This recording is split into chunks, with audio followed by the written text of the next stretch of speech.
All right. So we are broadcasting. All right. So yeah. Oh yeah, I didn't tell you this, Adam, yet. I just had this idea the other day to kind of make my YouTube channel more appealing to people by, for example, conversations with people like you. I'm going to start calling these my Mindgasms podcast. Oh, I love it. Well, I dig your blog, so Oh, that's thanks a lot. yeah. And Yeah. and if the idea is to make this more appealing, then I think I should probably do something like this. I People can hear my voice, but they don't need to be subjected to like that. I mean, I'm not sure that's helpful for anyone. You're too hard on yourself. No, I think I have an adequate objectivity about what my gifts are and aren't. Well, that's probably good, I would say. Yeah. Oh, yeah. So anyway, for people watching who don't know who you are, I heard about you through Mixed Mental Arts, obviously, and we've talked on some of the Mixed Mental Arts chats. And for people who don't know, that's a really awesome YouTube channel that we're both a part of in the Mixed Mental Arts chat with the great and amazing Brian Callen and his awesome co-host Hunter Motz, where we talk about all kinds of intellectual topics and have all kinds of idea sex, basically. And I know that you're basically an expert in innovation, and you have a fascination with evolution too from our evolution MMA chat. So why don't you just tell everyone a little bit about yourself there? Oh, perfect. So, Adam Hansen, I'm a career-long innovation dude. I spent the first, well, I used to say half, but as time goes on, it gets lesser than half. But I spent the first 14 years of my career on the client side as an innovation manager.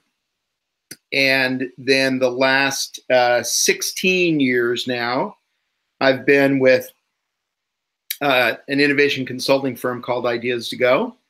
And I'm the VP of innovation there. So in the innovation firm, I'm the innovation guy, meaning that uh, it's our belief that as innovation consultants, we should probably walk the talk, and we probably ought to be innovating with our own services and meeting the needs of our customers better and better, just as we help our clients, do the same for their customers. So I landed on innovation. I was always fascinated by how new things come about. And I was always a creative kid. I'm a musician. I wrote my first play when I was in third grade, I think. What Uh, instrument do you play? so I started off on the brass instrument. So I started off on trumpet, and then they saw that I had a reasonable handle on that. And then there was a hole in the tuba section. So they asked me to jump over and see if I could, blow my lips inside this much larger mouthpiece and learn how to read a bass clef. So I did tuba, and then I just kind of picked up all the rest: French horn, baritone, messed around on the trombone, can kind of get my way around a trombone. But then when I was a little older, a bunch of us, my friends, thought it'd be just a great idea to start a rock band, not a big school band type thing. And we all just gravitated to the instruments that we had access to. And so my family had an old, cheesy Hohner organ with a big, super heavy Leslie rotating speaker cabinet. And so I became keys guy. And we kind of all sucked as we started off. We were all 13. And the good news is we kind of all sucked equally. And then we kind of grew equally. Our gradually the suckitude waned. And we loved it so much that we just kind of kept at it. And for me, that's kind of one of the big secrets of in life is find something that you love enough where you're willing to suck for a while. And you don't even think of it necessarily in terms of sucking.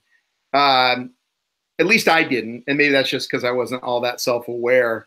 but I could see just enough progress. And like even in the course of like 1 week, certainly 1 month, I could look back and go, oh yeah, I made some real headway this month. And so then over the course of a few years, you know, you start to get better and better.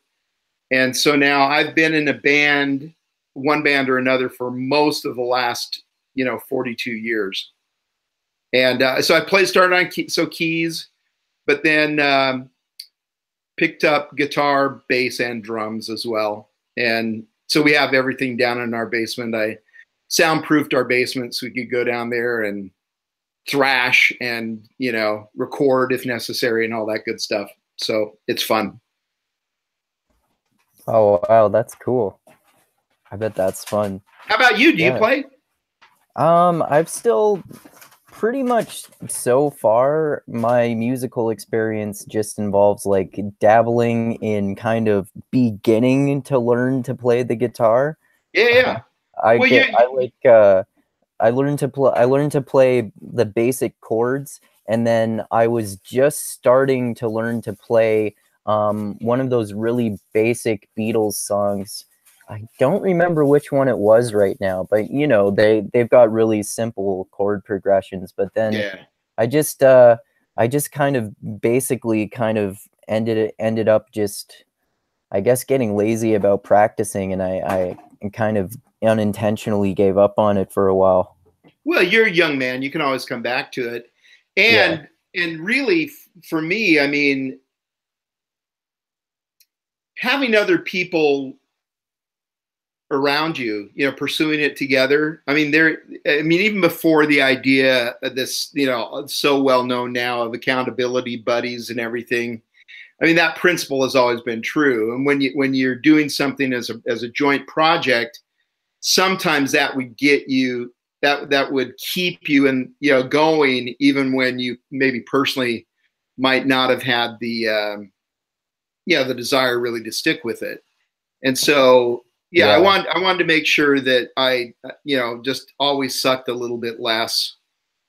And so it was kind of, no, but I mean, honestly, it's really fun. And I remember early on sitting with the boombox on top of the piano at home, just going over like eight measures of a song.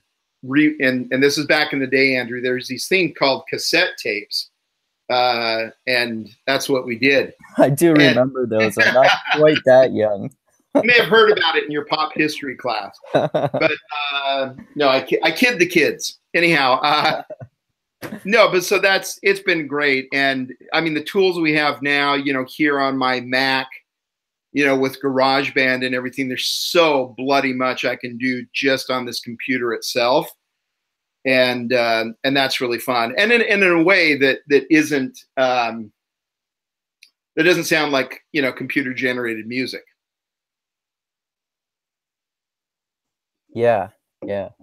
So, yeah, you can do a lot. You can do a hell of a lot with just like basic stock technology nowadays. Yeah. I think that maybe if I had like people around, like I do have friends, a friend or two who play musical instruments too, but they're friends who live in different parts of the country from me. So maybe if I live closer to them, I would be more likely to do it. But I do want to get back into like practicing guitar or like other musical instruments too. I think it's a really good, like, it's a good thing to do, really,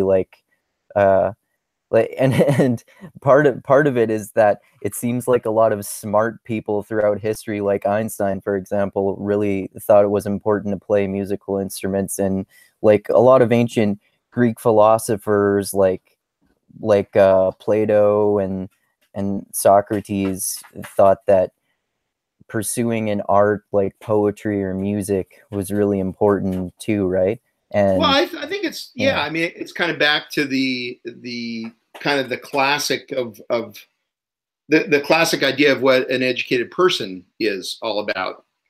And so the educated person should know, you know, the various intellectual disciplines well, should be involved enough athletically to have some degree of proficiency there, and not as drudgery, but actually enjoy that.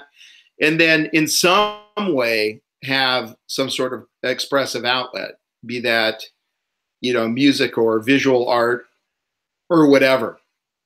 And so I think we need to rescue this idea from, some misperceptions that creativity is only the most obvious forms of creativity. I mean, you can be creative in lots of different ways, and it really is our birthright. And that's, I mean, we are that animal that really excels at creativity.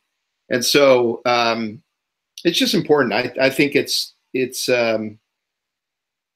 I wish, I've spoke on a couple other podcasts. I've mentioned the fact that, you ask a group of kindergartners how many of them are creative, and pretty much every hand goes up. You ask a group of third graders, and then you start to lose about a third of them. You get up into sixth or seventh grade, now we're down to half. You get into high school, and it's the distinct minority who will raise their hand saying that, yeah, I'm creative. So I think we need to rescue that a little and uh, help people realize how important it is. And it's not just this, it's not a luxury to find a creative outlet. I think it actually, um, it's healthy. It just, it makes us, I think, just better.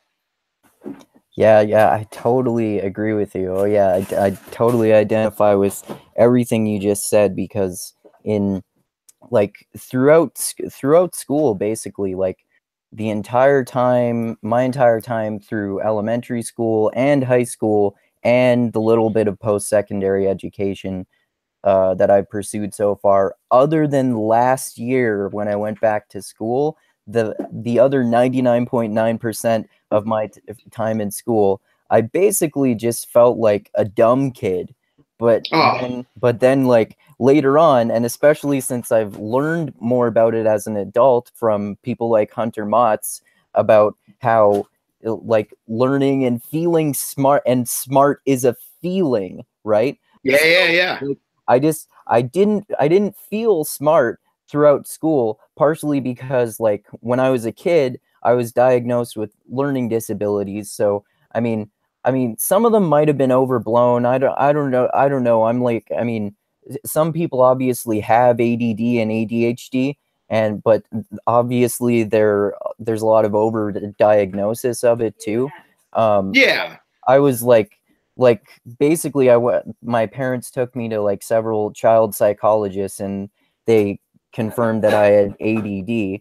So I had to go through kindergarten twice, because that happened during the period when I was figuring out that I had ADD, and that was also the same year that I figured out that I needed glasses, and that was also the same year that my grandpa died.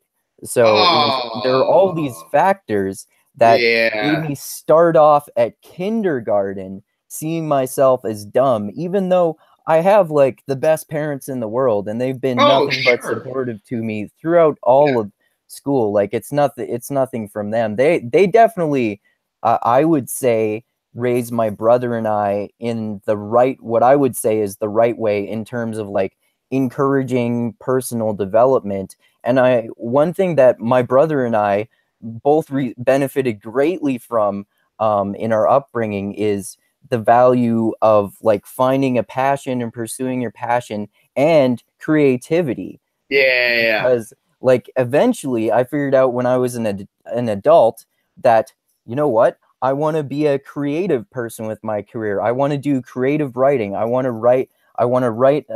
writing a novel. I want to write novels and short stories and poems, and I love writing That's blogs. I want to beautiful. be a writer. That's And beautiful.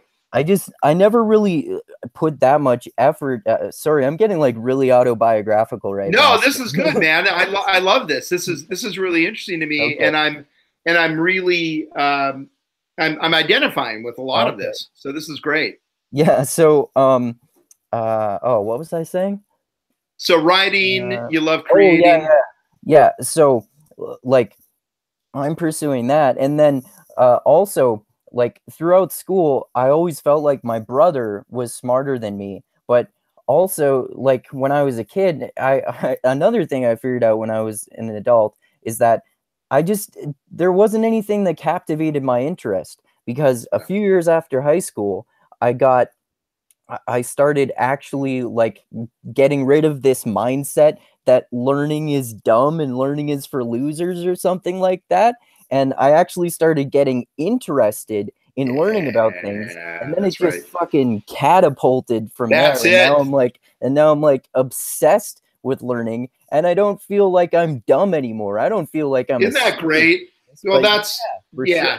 And so it's not a question of for so many kids, it's not a question of them failing school, it's of schools failing them.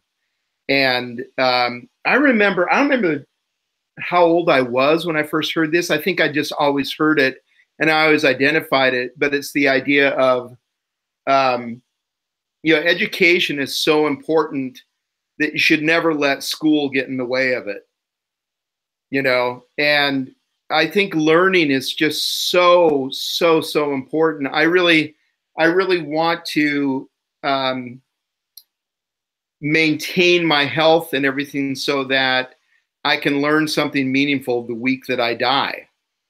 The idea that I would ever get to a point where I would say, I'm good. I don't need to learn anything else. I can't even begin to sympathize with that kind of idea. And so I think it's important. I think growth, we all have growth needs to different degrees and everything, but what is true is that we do have growth needs. And so, kind of always being on the path, being the perpetual student, but then, like in this conversation, I'm learning from you, we're learning from each other. I mean, it really is that give and take. And so part of, kind of subverting, genius myths and subverting, the authority figure teacher on high versus, the humble supplicant student, down here. I'm really happy to be part of blowing that up. And I think it's the beauty of really great conversations is that you have that exchange and both sides are really getting some great stuff from it that they can then, carry forward with them. Yeah, totally. Yeah, like I've been noticing lately that it feels like I'm getting better at like basically having conversations with people, from doing all the MMA chats and doing my own podcast here. I'm figuring out like I don't need to like ramble on and on to impress people with how much I know about things. Like it should be more of a give and take conversation, like you were just saying. Yeah. And oh, and you reminded me of what you said, where you want to be like in good enough shape to learn something on the day you die. That reminded me of what you said earlier about kind of like being a balanced person. This Yeah. idea, I really like that idea too. And yeah, you see it all over like philosophy, and you see it in like warrior mythology and stuff Oh, like that absolutely. too. I love that about like books like Musashi and people like Yeah. that, and this idea of like the warrior poet. That's really important to me too, although I am kind of like a workaholic sometimes. But one of the things that I'm always working on is trying to be a more balanced person. And Yeah. one of the things that's really important to me and has been important to me for a long time is that it's just as important to be in good physical shape as it is to be in good mental shape, because they're connected. They're basically the same thing. They have so much synergistic effects on each other. Well, this So is the, I don't know if you've seen the, I want to make sure I get the author right on this, but a book that really slapped me upside the head is called Spark. And I think the author is John Rattay, but I'll look up and make sure he's the author. But it's kind of back to my joke earlier that my vanity isn't about my physical presence. Evidently, my vanity is about about my cognitive capability. Because when I read Spark, let me just confirm it here. Uh, um, again, if I'm quoting his name right, Rattay. Yeah, that's it. Yeah, John Rattay, Spark, the revolutionary new science of exercise and the brain. So there's this substance in our body called BDNF, brain-derived neurotropic factor. I've heard of this before. Yeah. Yeah, that exercise. So the metaphor he uses is it's like Miracle Grow for your brain.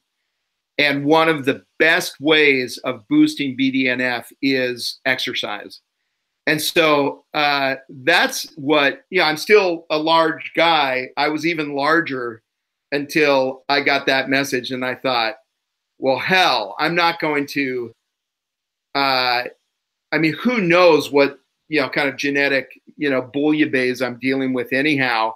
If there's anything I can do to further my cognitive capability into later and later years, then by damn, I'm going to get on that. And so I've been much more consistent in exercising since I had that insight because, I only kind of do you know what a DNR is on for living will type situations? Do not resuscitate. Yeah. So I only kind of joke that the DNR for me is invoked the moment I quit getting punchlines. Like why would I want to hang around, very long after that? If I'm not getting jokes, then I'm cool to check out. But that's just to show how important it is to me to be able to make contributions and to be part of life up and as late as possible for me. And that's why I say I really want to learn something meaningful, up until the moment I die. So yeah, so exercise to help make sure that I'm throwing as much BDNF into my head as I can is really important to me. Yeah, definitely. Me too. And like you can if you like do research into nutrition experts and people who study exercise physiology and nutrition and stuff like that. Like, have you heard of Dr. Rhonda Patrick? Oh, I have, but why? What's her thing? She's been on Joe Rogan's podcast, and she has her own podcast too. She does like she's like a super smart nutritional researcher. She's a doctor, but she uses her doctorate for research, and basically she does nutritional studies, and she interviews a whole bunch of other experts, and like she's probably one of the people that I've learned more about, basically just like even just down to like the biochemistry of nutrition and stuff like Oh, that how cool. too, and how like your micronutrient intake and the importance of exercise too, both of those can have like profoundly large effects on like basically just maintaining your longevity and just being in better health and feeling better too. And that, and like, there's some people who talk about this who say that, there's your aesthetic age, and then there's your biological age. And some people can look a lot older than their biological age, and other people can look younger than their biological age. There's usually some variation. Sure. But if you follow like good micronutrient intake, however subjective that may be, and exercise regularly and stuff like that, you can reduce your biological age. And I remember, I think I haven't done any studies or even taken blood work on myself or anything like that, but I remember like relatively recently, I was just looking at a gym membership picture from, I think it was like 5 years ago, and then another one from this same year, and I looked younger in the one from this year than the one from 5 years ago. Oh, that's great, started man. following a healthier diet and stuff. So yeah, that's great for my longevity and like, being able to have like a sharp mind and a sharp body for as long as I can too, like you were talking about, right? Well, this is it. I mean, I think we want, hopefully, at a certain point, we all realize the importance of contribution, and like what we can throw in here, like the insights that we collect that form an important perspective that we have, and without getting too mystical here around, you know, God, the universe, whatever. It's just I just kind of hold the out that however I came to be what I am, I'm just another experiment in the overall evolutionary story, right? And so I have contributions to make, and I don't need to be apologetic about them. If people don't particularly dig my contributions, and that's kind of self-selecting, and that's fine, because I mean there are things that other people do that don't, you know, I'm not really the market for them either. But that what kind of scares me is the idea that people don't believe that it's legitimate for them to throw into the bigger conversation, or to try to make any kind of contribution, that that's somehow grandiose, or that's, you know, egoic or whatever. And I just think that's such utter bullshit. You know, the world needs good thought. The world needs good people with good hearts, with good thoughts, you know, trying to make a difference, and trying to again, trying to add to it, and trying to make important contributions. So you know, we shouldn't be, you know, hiding our light under a bushel basket. We should be getting out there and figuring out ways that our contribution can be increasingly relevant and helpful. Yeah, yeah, that was very well put. Yeah, that reminds me, I Well, like I'm an old guy, you know, so that's what I do. old and wise. Old, and I maintain the illusion of wisdom. Don't we all? Or, well, those of us who pretend to, anyway. Well, here's the deal, Andrew. And if you haven't arrived here yet, you will soon. Everyone is pretending. Oh Everyone. yeah, Everyone. yeah. Everyone. I don't know if you saw, I don't know if you saw my my post on mixed mental arts relatively recently, where I said everyone is full of shit. Oh, everyone's totally full of shit. And Yeah, you know, I grew up. Now you're out in Alberta, right? yeah. So I grew up just several hours straight south of you in Idaho. So I'm from the mountain. I grew up in the mountain time zone, and you come out of Idaho and you don't. Um, I mean, you frame expectations accordingly. You know, I mean, it's like, you know, let's make the really long list of famous Idahoans. It's, you know, it's just not there. And so that's been something I think to get over. And there is kind of like a bullshit false modesty that is, it's a form of narcissism, and it's still drawing attention to yourself, but in just a really dumb way. And I think it's really important for people to get over that. And now what that doesn't mean is to be, you know, a cocky asshole or anything.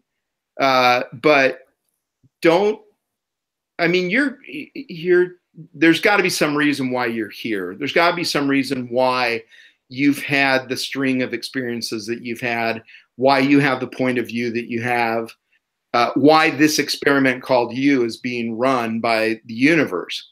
And so run out the bloody experiment, man. Let the experiment really accomplish what it needs to, you know, and let's see where that particular experiment can go. Yeah, that's really interesting. Yeah, I mean, like I personally like I don't really think that things happen for a reason in the universe, but then again, like what you were just saying, I have this debate with my friends sometimes, because, you know, I don't know, maybe like-minded people attract, but a few a few of my friends are like, they kind of like have this tendency towards like depression and pessimism, like I do. But I've Yeah. had this conversation with a few of my friends before that, which is really interesting and actually kind of makes me feel better about myself sometimes, because sometimes the conversation that I have with them is, yeah, sometimes I too think that, there's no point to anything, nothing fucking matters, so why fucking bother? But then I figure, well, yeah, nothing, even if nothing matters, it doesn't matter in terms of like whether you want to do something with your life, because whether your existence has meaning or not, you're gonna be happier if you're doing something with your life. And that's why I love that book, Man's Search for Meaning, so much, because it's basically like existence has no meaning, so create your own purpose in life, make it whatever Well, you want it to be. this is And it there's no point precisely. in just wallowing in pity. You'll just make your life worse. Well, what's the point? I mean, Yeah. so the kind of the key insight of the existentialists is that, yeah, the only meaning is the meaning that you create, and meaning doesn't come preordained, pre-existing. Meaning isn't handed to you. You go create meaning, but you can start to collect clues. You can start to notice things. You can start to detect patterns. You can start to figure out what your strengths are, and then go in the direction of, really, if you just go in the direction of your curiosity and your strengths, meaning comes together. And so there are a lot of things that aren't pre-existing that we look at and we go, well, hell with that, let's create it. The house that I live in, electricity, this cool internet thing. None of these things pre-existed. It's that Steve Jobs quote, your life really starts to change the moment you realize that the world was created by people no smarter than you. And you just kind of get on it and you go, what would be cool to create? And I think one of the coolest things a person can create is his or her own sense of, at least some basic sense of meaning, of sense making, of pattern detection and elaboration. And so we're good at that as the species, so why not use it? Yeah, that's a great way of looking at life. And, like you're probably aware that, like sociobiology and people like David Sloan Wilson talk about how, we all find meaning systems whether we Yeah, want to or that's not. right. So you might as well just adopt a meaning system that works the best for you, regardless of what that meaning system is, right? That's absolutely right. And the life we are given can be a great start, but it doesn't have to be the life that we die with. And we can choose, and we can discriminate. We can be discerning about what we're handed. It's back to Bruce Lee. Embrace what works, ditch whatever doesn't, and then be sure to add whatever is uniquely your own. And I paraphrase that poorly, but that's how I remember it. So that really is the whole point of this. And like, it's just kind of like, what the hell else are you doing with your life if it's not working on stuff like this? Yeah, I mean, it seems like the alternative is, unfortunately, I'm gonna deliberately improperly use this term because I'm not using it in any sort of scientific way, but I love it. what I would call the tragedy of the commons, like the Oh, tragedy cool. of common existence for people, as it seems to me, Uh, like, okay, well, I guess I'll take this job that it kind of makes me money. It's all right, I guess. I get, I get a decent paycheck, I get benefits, I get weekends off. So I'll go and just wallow in pity and hate my life at work for most of my life, and then just come home and drink a beer, yell at my wife, eat TV, go to or eat dinner, watch TV, go to bed, rinse and repeat. the I don't know how you felt the first time you heard the Thoreau quote, the mass of men lead lives of quiet desperation. Oh yeah, But yeah, I love but that. I was horrified because I got it, because I had to acknowledge, yeah, that's true. And how is that not, it's great that we have, this whole genre in cinema called horror, but I don't think we've touched the actual horror yet. And it's shit like that that is truly, truly horrific to me. The idea that you could just um, passively let life happen around you, and that, yeah, I mean, this is not the macho, you know. I mean, you can overcorrect, and kind of the macho life optimization every minute, every in every area.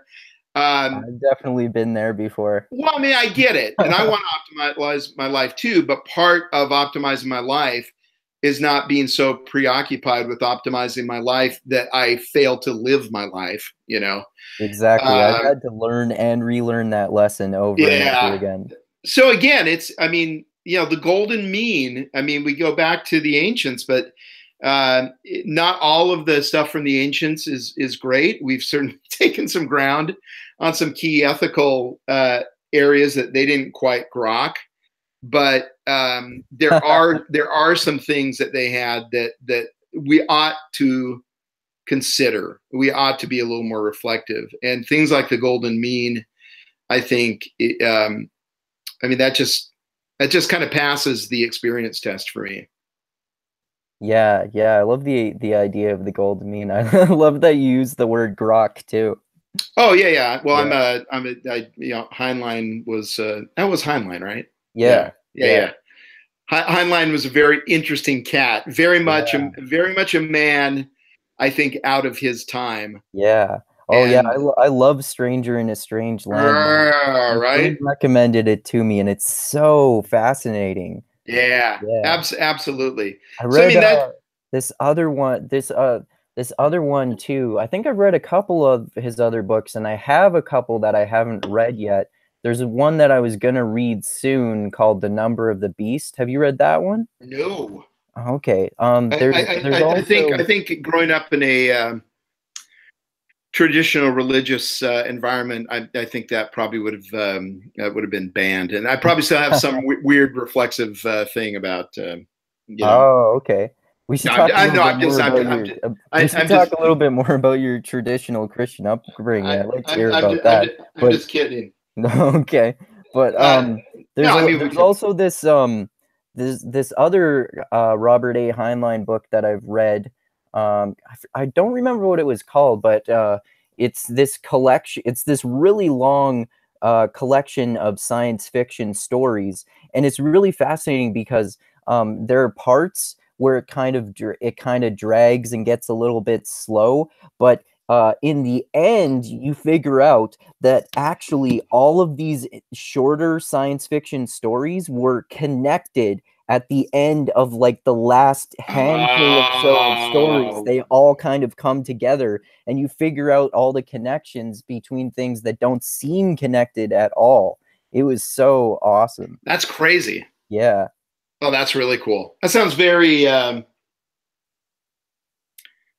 well. I mean, for some reason, I'm kind of being taken to postmodernism and the idea that I mean, I first got exposed to postmodernism, way before Jordan Peterson thought it was the worst thing that ever happened to humans.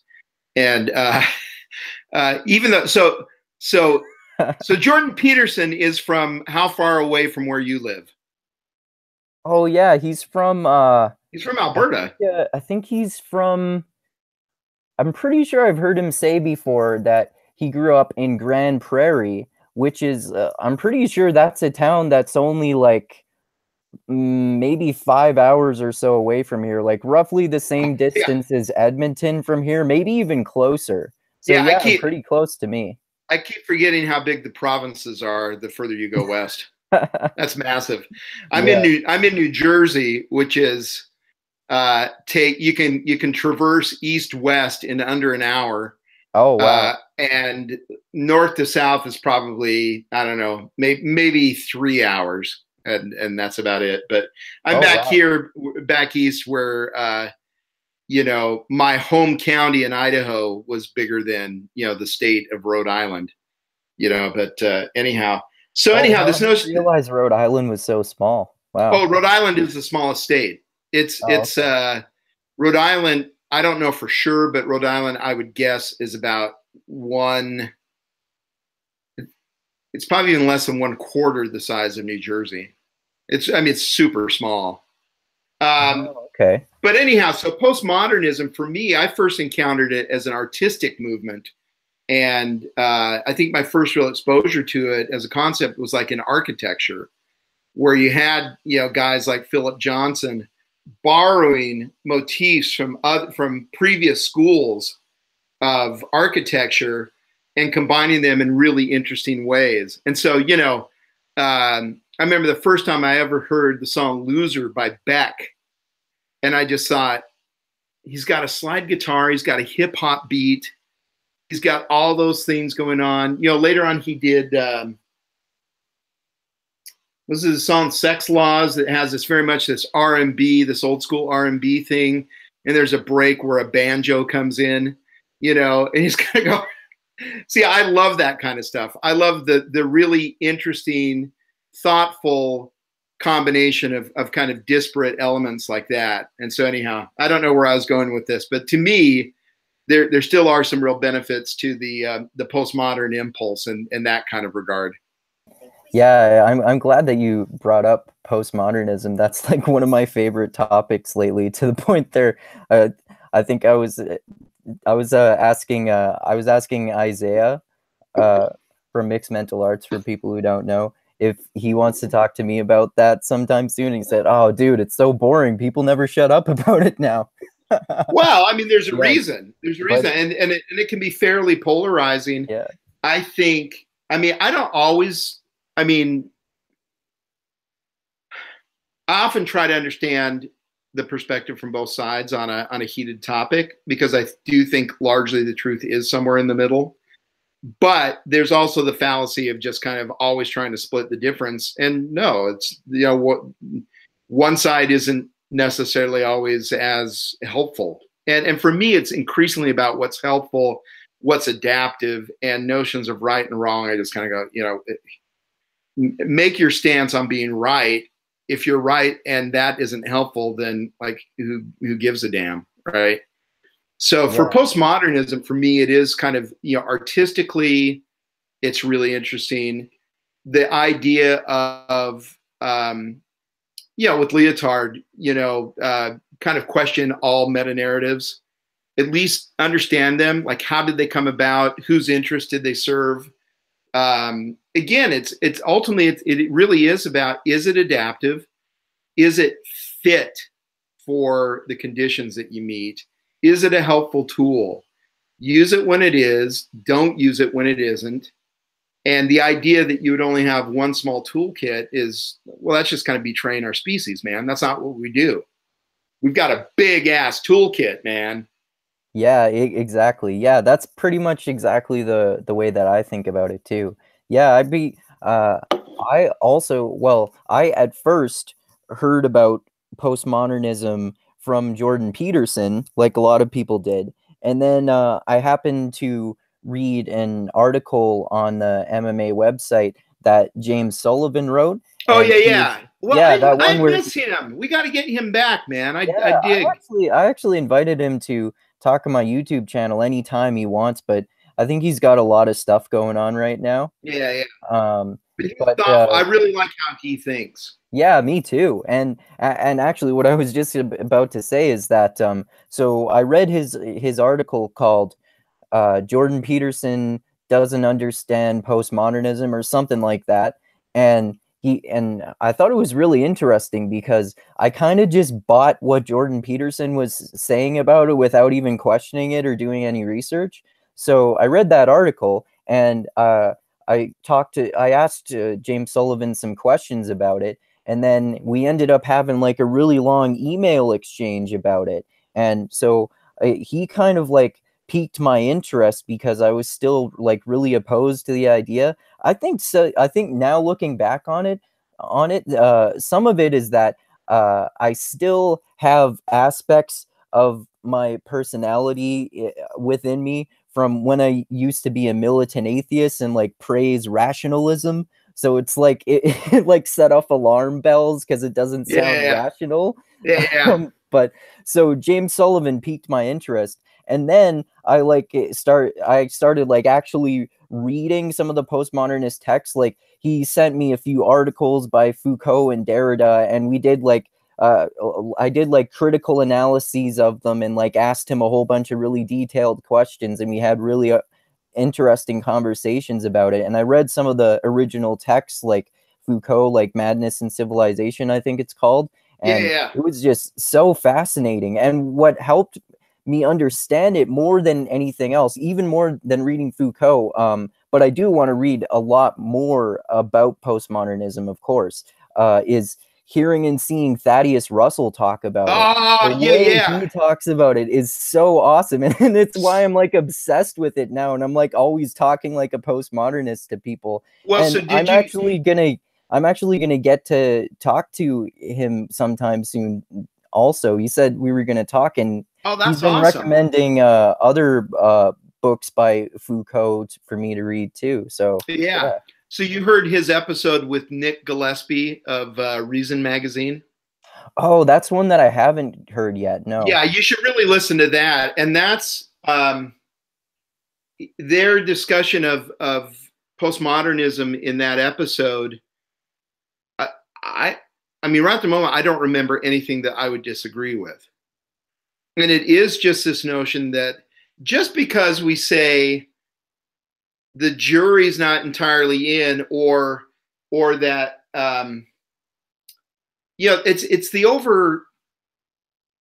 the overemphasis and concern about truth again versus adaptiveness, you know. And so as long as it's helpful, as long as it's fit for the conditions and it helps us accomplish something meaningful, spending too much more time on trying to pin down whether it's true or not is just, I like, what's the point of that? You know, it's and so just the idea, just because we hold that impulse, it doesn't mean we can't take action as if some of the current agreements aren't helpful. You know, Thaddeus makes a point, you know, kind of the straw man on postmodernism is, well, it's a good thing the engineers understand certain physical constants, or else how could bridges stay up and how could planes fly? And that's just so dumb. Of Yeah. course, of course, you go with those things because they have demonstrable value. Yeah. I mean, They seem to hold up for most occasions, and they're our best bet. And here's the postmodernists coming in. They are our best bet so far. And exactly. the moment that we say any particular issue is settled, then you're just kind of ignorant of history, right? I mean, Yeah. we're learning new Yeah. things on the fringes of the most basic stuff every year. And so, yes, gravity, let's go with certain understandings and agreements about that. And let's realize that we're going to know more about gravity 20 years from now than we do now. Yeah. It's not that Yeah. hard. It's Yeah. just not that hard. Yeah, exactly. It's just like it's just being really uncertain and skeptical of stuff, but like looking at some things with a much higher degree of certainty than other things. Like you were just saying, uh it like gravity, it's probably good to assume that that's a workable theory since it seems like there's a lot of evidence for it. So That's it right. makes a lot more sense to just assume that gravity is a provable theory than just assume, well, it could be like banana power or something like that. Well, and Doesn't what I mean have, it doesn't mean like like to me postmodernism doesn't mean you should just throw certainty out the window. oh, of course It not. just means like, yeah, there are some things that are more likely to be true than others, and it's probably good to act pragmatically in your life as if those things that are likely to be true are true, but just be really skeptical and be open to finding out that you could be completely wrong about everything. It That's could right. be banana power instead of gravity. No one knows. Andrew, I think we're going to discover ultimately that the last turtle, on turtles all the way down, is a banana. Yeah. So That's so why those physicists can't get those equations to agree. They have not calculated bananas yet. exactly. Well, and accounted for all the just the wonderful aromas coming off it and everything.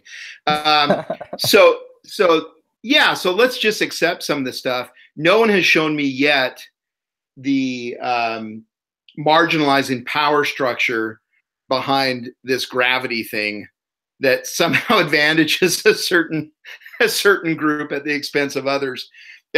Gravity, as far as I can tell,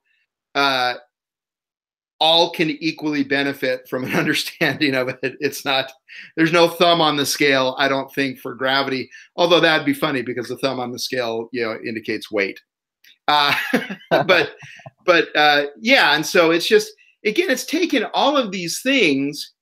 And so Jordan Peterson is guilty of, kind of a term I came up with respect to the Dunbar number, is when you take the most extreme actors in a given group and then say, oh, that's what that whole group is all about.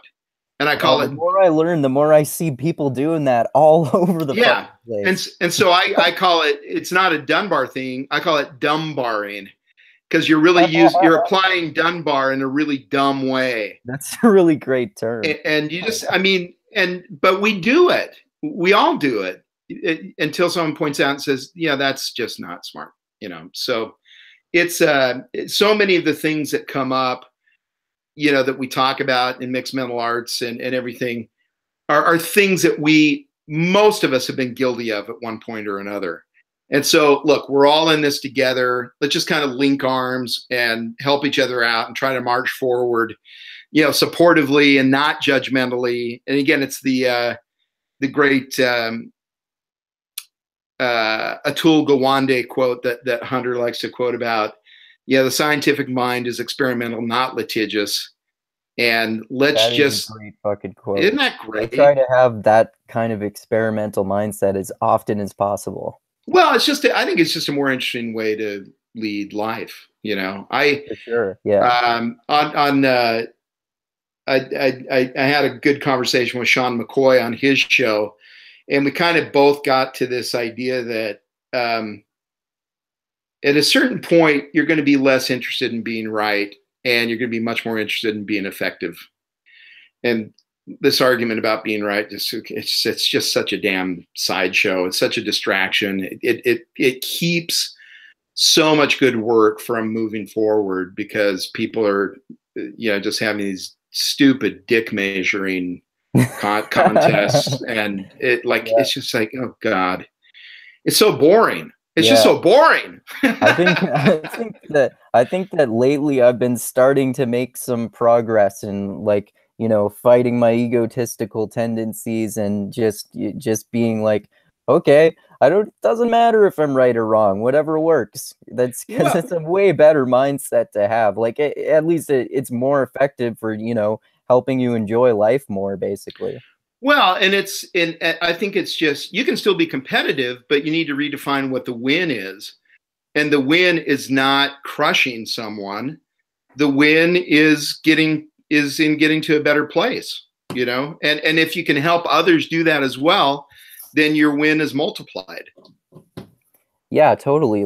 That's what I love about, for example, on the mixed mental arts chats, when I get into debates with Sam's Bulldog sometimes. Oh, I love Ed. Yeah, me too. I'm going to talk to him I'm going to talk to him on my channel sometime soon. Oh, that's awesome. Yeah. He is such a sweetheart. I really, it's been fun to reflect on my own journey in my thinking about him. Because oh yeah, me too. Because at first I just thought, oh, this guy, come on, But I he is sincere, and this stuff Yeah. matters to him. And I am always happy to engage someone who's sincere. If we even if we disagree, sometimes especially if we disagree, because if we're both sincere and we hang in there, some really good idea exchange is going to happen somehow, right? Yeah, totally. Yeah, I think it's like really important to have like respectful discussions with people who Yeah. you completely disagree with on some things, because it can help you check your own biases, and it can really enhance the personal development of all the participants in a Yeah, yeah. conversation. If you do that, just be like, okay, well, you think you're right about this thing here, but just be open-minded to just being proven wrong, and try to explain why you think what you do, and really actually listen to what the other person is saying, instead of just like waiting for your turn to talk. And yeah, my mindset about Ed has changed a lot too. Like at first we kind of just got into these like immature Twitter debates, and kind of, I kind of thought he was a troll at first, but then he happened to be in one of those mixed mental arts chats, and Well, I went and got him because I oh thought yeah, I can't remember which was it evolution. I can't remember which one. I'm not able to make a lot of them just because of the schedule, but I I just think the thought evolution one was the first one where I talked to him. because there Yeah. was one that I was in where I thought, oh man, we really need Ed here. It'd be really cool to get Ed in on this. So I went and I don't know if I DM'd him or just tweeted at him or whatever, but I put in the link and everything. And then, like within 5 minutes, he showed up, and I was really stoked. So yeah, I think, well, so here's the reason why it's so important to seek that out is because confirmation bias is so just intractable in our makeup, that, the whole scientific method of, I mean, really what you're trying to do is disprove what your hypothesis is, right? And the more you can throw it up against, testable conditions, and it holds, then the better you ought to feel about it. But you only need one time for it to be taken down to realize, oh, this maybe isn't quite the thing that I thought it was, or this works in all these other conditions, but it certainly doesn't apply here. But either way, I think we all ought to have some kind of sense of the countdown to the next time that we're proven wrong. Because if we're not experiencing that often enough, that means we're not doing much, I think. Yeah, for sure. I mean, like when you learn, you figure out that you were wrong about that your worldview was slightly wrong from the way that it was before. You learn, oh, Yeah. there's this new information that shows me something that I didn't know. I didn't know this before, so I was Yeah. wrong about that. Or maybe I didn't even know that I didn't know that. Yeah. Absolutely. And Yeah, so and the, like the, you the can just life of the sorry, life go of, ahead. of no runs, no hits, no errors. I mean, that's the only way to avoid being proven wrong, is because you're never stepping up to bat, Yeah, right? yeah, totally, totally. Yeah, and I mean, like, if nothing else, you almost always at least find common ground. Like, Yeah. one of the things that I love about talking with Ed is that we can get into like even heated debates sometimes, but still come away with it with neither of us having taken it personally or anything like that. Yeah. Like we still enjoy talking to each other, and I think that's like a really underrated thing in our modern world, especially with like the social media culture. I just started watching this documentary yesterday that Dusty from Mixed Mental Arts recommended to me, called Accidental Courtesy. Oh, Have you Daryl heard of that? Davis. Daryl Yeah. Davis. Isn't Oh that my God, brilliant? that's like I love that guy so fucking much, because like he's like going into the belly of the beast and being like, hey, I completely disagree with everything you say, but let me hear what you have to say. And then he's befriended some neo Nazis, and in doing so, has has I think in the documentary he said he has robes that people have sent him who have left their neo-Nazi or white supremacist groups, and he Yeah. has over 2 dozen of them. Yeah. So Isn't that that's great? an effective process. Well, how inspirational is Daryl Davis, Yeah, and why? I mean, those guys like that, you know, people like that are the heroes. And yeah, so, what he just that idea that one of the best one of the best ways to make new friends is to go straight to your enemies, and it's just um, his willingness to do that, and just that insight. I mean, the reason why it's so noteworthy is because it's just rare as hell, and it really is counter instinctual to do that, right? And so yeah. Like you see someone who's saying something like black people are evil and all this kind of bullshit like that, and your knee jerk reaction, if unless you actually are that racist, is to be like, this person is fucking awful, like fucking put them in prison or something like that. But if you think about it, that's probably just gonna make things worse. yeah, that's absolutely right. And so um, I loved watching that documentary, and it kind of gave me pause to like consider what could that be for me? Where could I, you know, I mean, just openly, lovingly, you know, kind of step into, you know, enemy territory or just less inviting territory, and just see what's going on. And you know, a part of this is um, the reason why he was so effective is that honestly, I think a lot of these people had just never had any kind of relationship before with a black person. And then he comes in and he's so eminently reasonable, and he just hangs in there. He hangs in there. You know, he doesn't just like run away at the first sign of trouble or anything. He just hangs in there, and he's such a gentleman about it and everything. You know, come on, that is going to have an effect. And I just think we probably ought to talk to Hunter about seeing how we get him into the pantheon alongside David Sloan Wilson, John Haidt, and Joe Henrich. Oh, that would be so amazing. Yeah, he's such an inspirational guy, like phenomenally inspirational. Like, I know Hunter's trying to get him on the podcast. I should check in with him and see, and I should send him a message to see what the latest is on that. I oh think wow, he'd be amazing to get on the podcast. for sure.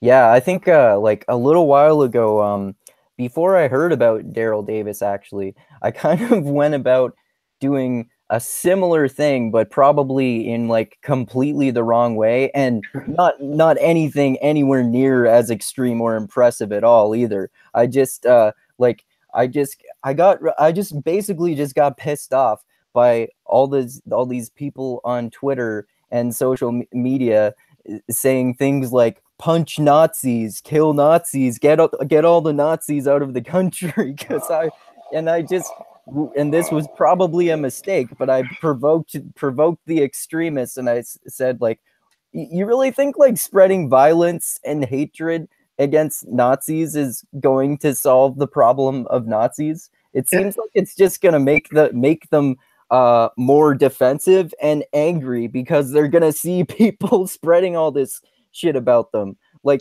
Well, wouldn't it be more effective to, like,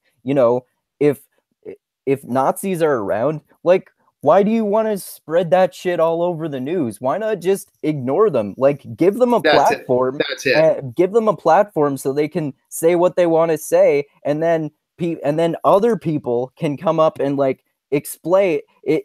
Like, if you actually listen to a neo-Nazi, you will learn with them talking to you that they're fucking batshit crazy. Yeah, and the opposite of love, someone has pointed out, truly isn't hate, because hate is still kind of, there's a relation there, right?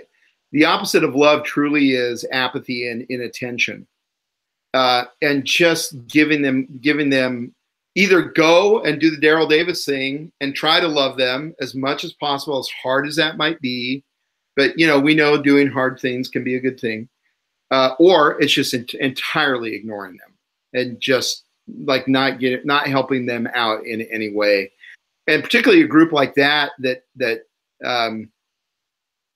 feeds on opposition. Why would you give them more fuel? I mean, that's just so. That's I use the metaphor of chess versus checkers, and that's not even good checkers. It certainly isn't chess, because you are not thinking any kind of moves ahead at all, Yeah. and stuff like that. So it's just And another thing too, like, is like if they're with children who are the children of Nazis, if they see people saying things like punch Nazis and shit like that, do you think that's going to make them likely to want to leave their Nazi ideology, or do you think it's going to kind of encourage them to get deeper entrenched into that ideology? Like, well, what's nice is that we're starting to collect some data, and then we can kind of point out and just look. A lot of these people, again, it's they have these strong emotions, they have these strong intuitions, and it's the amygdala taking over. It's an amygdala hijack. That's not coming from well-reasoned prefrontal cortex action. And so where do we have the data? Well, we have the data with Daryl Davis. We have the data with what worked on Megan Phelps Roper, her story, from the Westboro Baptist Church. Yeah, I think I listened to Sam Harris podcast where he interviewed her. Yeah, and it's just brilliant. Again, it's someone she sparred with on Twitter, just slowly showing regard for her, showing concern for her, not just doing this, back and forth, this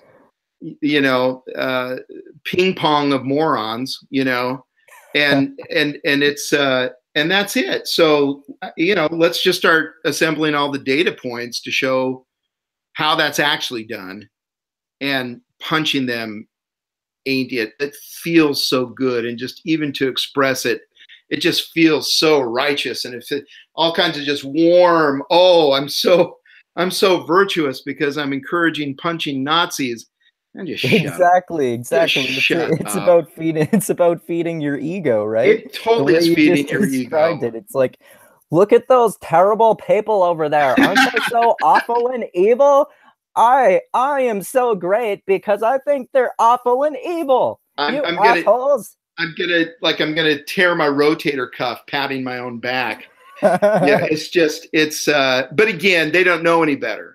Honestly, I believe it. I believe they haven't had people in their life to just engage them and say, yeah, I get it. I understand why you feel that way.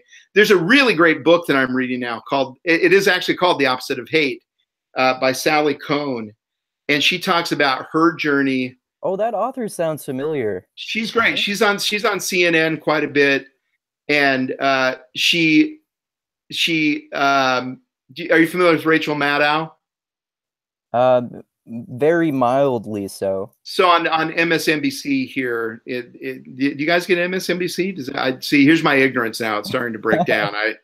No, we only get the CBC up here in Canada. No, we get MSNBC and all the American news channels. Andrew, there's this thing called television that is really kind of. I'm from Idaho. I'm from Idaho, so I can make these jokes. Oh, I gotta pause for a second and go defrost some ice so I can. Well, I mentioned Rachel Maddow because Sally Cohn looks and sounds an awful lot like Rachel Maddow, and politically, like she's right there with her. But a key distinction. Now, Rachel's really smart, but she's still, there's the entertainment aspect of what she does that I think kind of pulls her away from her best. I think from the potential of her best work. But Sally Cohn, the book is about this idea that she would just start getting all these hate tweets and everything. And she'll go like she posted a picture of her dog and she'd get all these hate tweets like, I hope the dog dies, you know. That's how some people are on social media, I mean, just like, unfortunately, please. And it's so reactive and it's so stupid. I mean, it's just, I mean, it really, you have to be careful about your own IQ points leaking when you read too much of that stuff. But one woman said, I don't like you, but your dog is cute.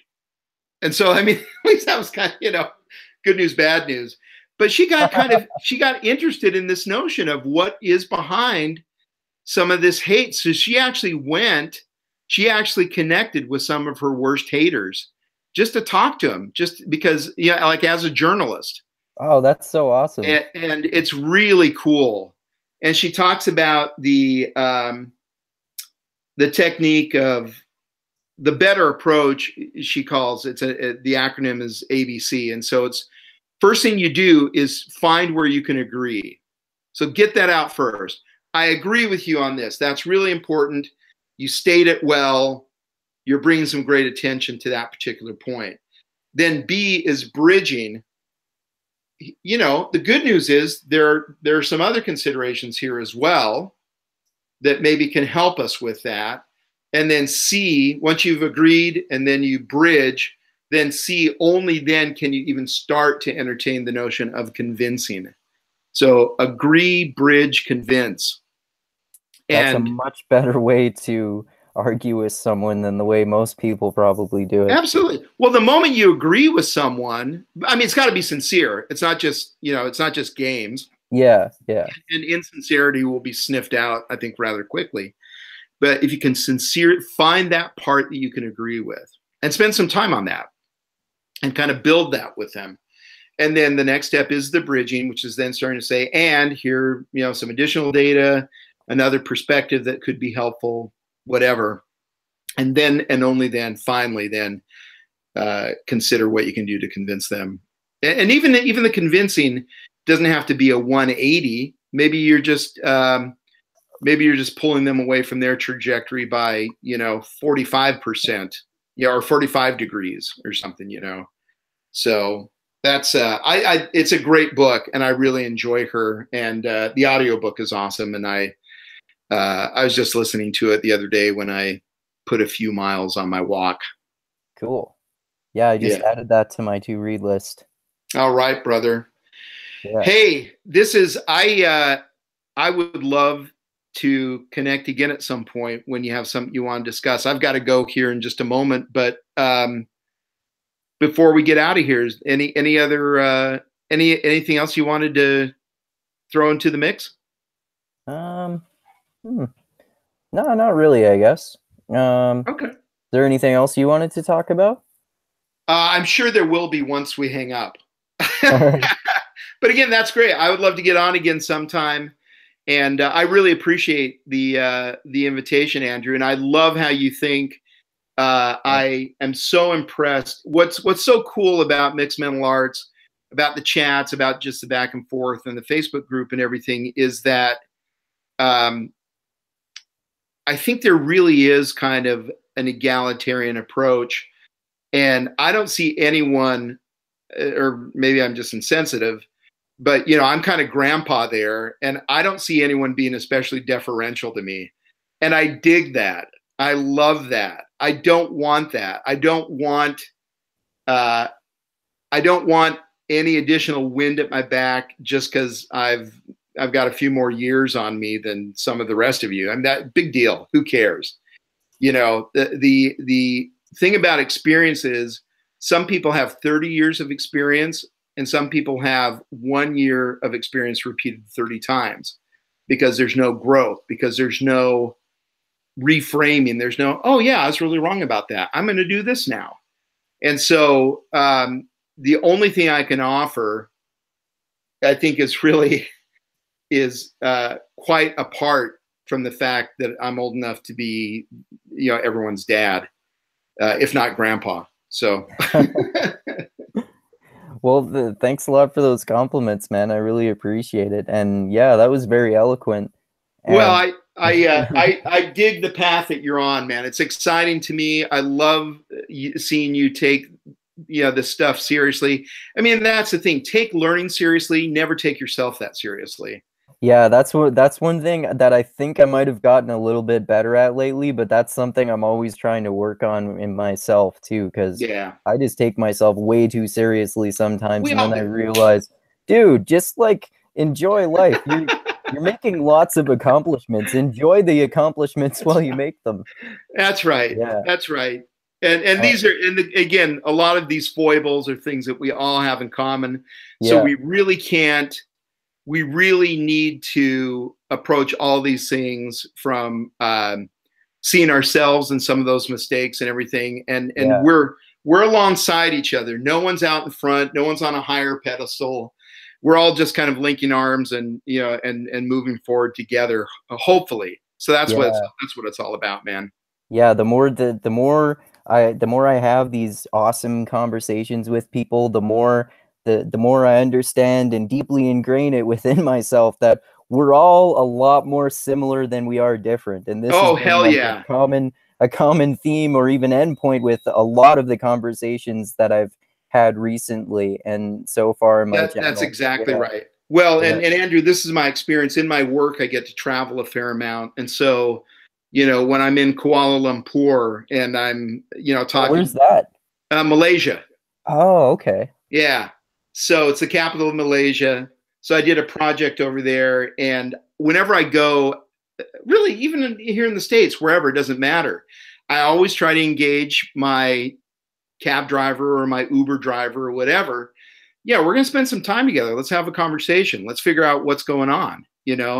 I am curious. I want to know more about people. And you have these experiences in Asia, here in the States, I did a project a while ago that had me in Shanghai, Munich, and Sao Paulo. Oh, And, wow. and the ability to learn from people just in just simple conversations, in any of those places. And that just reiterates the point that we're so similar. And it's human nature to focus on that 3 to 4% where we disagree and pretend that that's the whole thing. Oh, and yeah. and it's such Yeah. a distortion of vision. It's such a distortion. Yeah. And we're ignoring, meanwhile, the 96 to 97% that we have in common. And so instead of figuring out how we can do better with what we agree on, we're going to quibble. And it's just, Yeah. come on, come on, Yeah. come on. Yeah. Yeah. Well, I'll just say the things here that I like to say at the end of all my podcasts here, and then we can end it there. Right on, brother. All right. All right. So thanks everyone so much for watching, and thank you so much to everyone who has subscribed to my channel, and thank you so fucking much to everyone who's become my patron on Patreon, and thank you so much to everyone else who will and who will subscribe as well. It means a lot to me. You have no fucking idea how much it means to me, and I love you all. And also, keep being the tiny beam of light that shines through the almost impenetrable darkness in the world. And also, most importantly, always remember this: the funk cures all. All right. Anything else you wanted to add there, Adam? I wouldn't dream of trying to add to that. That is beautiful. I Thank you. love that. I can't wait I'm gonna transcribe that. I love that. Awesome. All right. Right on, All right, thanks, brother. man. All right, I'll stop this here now. All right, thanks everyone. Adios.